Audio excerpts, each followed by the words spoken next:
Nakakita ka na ba ng wood frog? Alam mo ba na pagdating ng winter, literal siyang nag-freeze. Tumitigil yung tibok ng puso niya, humihinto yung paghinga, at nagiging parang ice cube ang buong katawan niya. Para talaga siyang patay.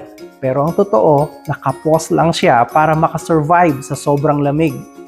Pagdating ng spring o tagsibol, unti-unti siyang natutunaw at lalakad ulit na parang walang nangyari.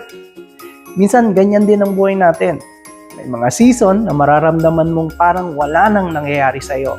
O kaya feeling mo stagnant ka at parang namamanhid ka na sa sobrang bigat ng mga problema. Baka feeling mo patay na yung mga pangarap mo dahil sa pagod o sa hirap ng sitwasyon ngayon. Pero gaya ng wood frog, hindi ibig sabihin na tapos na ang lahat dahil lang tumigil ang galaw mo. Nature's way lang yan para protektahan ang sarili mo habang hinihintay ang tamang panahon. Normal lang na mag-pause at magpahinga kapag masyado nang maginaw ang mundo. Lilipas din ang winter mo.